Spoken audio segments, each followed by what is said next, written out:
साधन अच्छा है तो साध्य भी ठीक है। अच्छे साध्य तक पहुंचने के लिए साधन अच्छा होना चाहिए। लेकिन यहां तो परिस्थिति थोड़ी सी उल्टी थी। साधन तो कुल मिलाकर के ठीक ही था, लेकिन नीयत ठीक नहीं थी। साधन में अगर आप ये कहें कि मैन पावर तो बड़े अच्छे अच्छे थे, सामने से दिखने वाले पढ़े लिखे योद्धा, आईआईटीएंस, एक से एक प्रोफेसर, विद्वान, चार्टर्ड अकाउंटेंट, बिजनेसमैन, जजेस, लॉयर्स, जर्नलिस्ट। अब इससे बेहतर साधन और क्या हो सकता है? राजनीति करने के लिए मैं बात कर रहा हूं। इससे तो बेहतर कोई साधन हो नहीं सकता। साधन अच्छे थे तो साध्य अच्छा होना चाहिए। साध्य तक पहुंचे भी, मंजिल तक पहुंचे भी। चुनावी राजनीति में उतरे, सत्ता मिली, जनता ने भरोसा जताया, सत्ता सुख भोगा। एक बार नहीं, दो बार नहीं, तीन तीन बार। और फिर दूसरे स्टेट की जो कल्पना थी उसमें भी पहुंचे, वहां भी सरकार बनाई, जनता ने फिर भरोसा जताया। अन्य राज्यों में भी उन्होंने आज हाथ आजमाया, जनता ने थोड़ा बहुत विश्वास जताया, गुजरात में जताया। गए लड़ने के लिए गोवा, वहां भी कुछ कुछ विश्वास हुआ।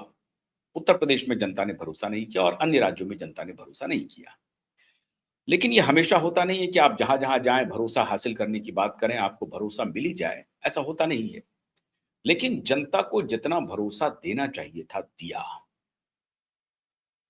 लेकिन रेत पर आपने दीवार बना ली, और वो दीवार भी समंदर के किनारे बना लिया। अगर रेत पर आप दीवार बना लेते फिर भी ठीक होता, अगर समंदर से दूर होता तो किसी तूफान की जद में आप नहीं भी आ सकते थे।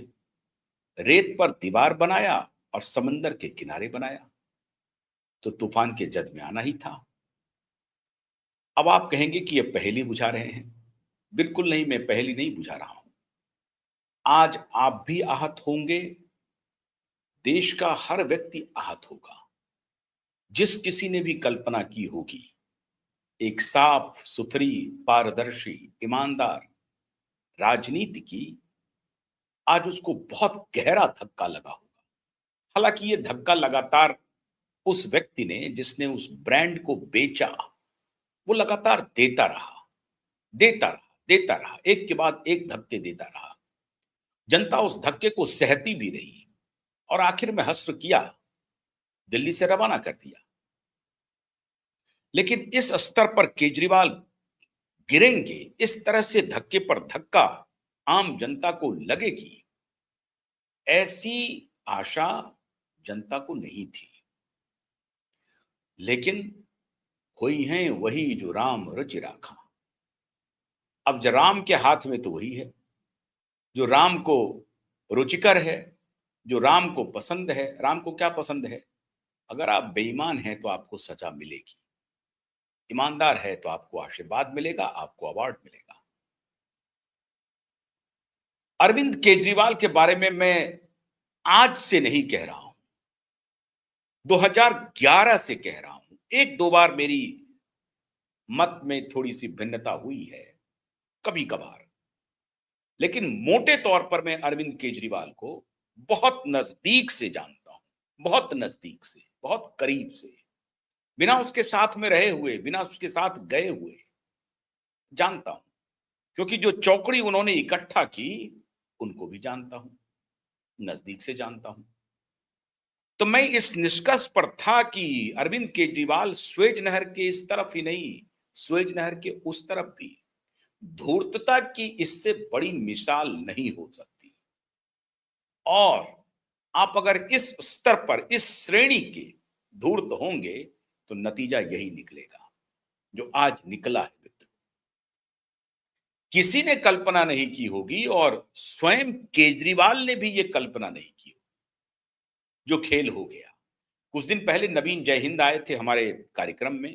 वो स्वाति मालीवाल के पूर्व पति हैं, आम आदमी पार्टी के फाउंडर मेंबर्स में से एक हैं, वो जैसा दावा करते हैं, होंगे भी। वो कह रहे थे कि राघव चड्ढा को अरविंद केजरीवाल ने बंद कमरे में मुर्गा बना करके पीटा है, और एक जगह नहीं, दो दो जगह पीटा है। एक साल तक राघव चड्ढा बिल्कुल मौन साध लिए। 4-4 महीने तो वो लंदन में जाकर रह गए, 4 महीने रहे कि 6 महीने रहे, अब एग्जैक्ट मुझे डेट नहीं मालूम है, लेकिन लंबे समय तक वो लंदन में जाकर के रहे। लंदन में रहे, यूरोप में भी रहे होंगे, अमेरिका में भी रहे होंगे, स्विट्जरलैंड भी गए होंगे, मुझे नहीं मालूम, लेकिन लंदन की खबर तो है। 4-4, 5-5 महीने तक रहे। जब अरविंद केजरीवाल गिरफ्तार हुए थे, तब राघव चड्ढा ने कोई बयान नहीं दिया। पार्टी को दिक्कत हुई कि राघव हमारे सांसद हैं, कोई बयान नहीं दे रहे हैं, चुप हैं, क्या बात है। राघव चड्ढा को पीटने की बात नवीन जय हिंद ने की, और नवीन जय हिंद के बतौर पार्टी के अंदर बहुत सारे लोग कह रहे हैं कि हाँ, राघव चड्ढा और अरविंद केजरीवाल के बीच में बड़ी टकराहट हो गई है। और ये सब खेल क्या पैसे का था? जो भी हो, अब वो बात तो पीछे रह गई, आगे की बात निकल पड़ी। आज वो हो गया जिसकी कल्पना अरविंद केजरीवाल ने शायद नहीं की होगी। लोकसभा में तो नेता को टूटते हुए देखा है, राज्यसभा में पार्टी टूटेगी, मैं समझता हूं कि भारतीय इतिहास की यह पहली घटना होगी, क्योंकि लोकसभा में तो सांसद है नहीं उतने। तो लोकसभा में पार्टी को टूटते हुए लोगों ने देखा है, या विधानसभा में पार्टी को टूटते हुए लोगों ने देखा है। खुद कांग्रेस पार्टी टूटी, एक बार नहीं कई बार टूटी। इंदिरा के जमाने में टूटी, उसके बाद भी टूटी, लेकिन राज्यसभा के सांसद होते हुए 2/3 कैंडिडेट के साथ पार्टी दूसरी पार्टी में मर्ज कर जाए, ऐसी घटना मैं समझता हूं भारतीय इतिहास में पहली बार हुई है। और आम आदमी पार्टी ने वो भी कर दिखाया है।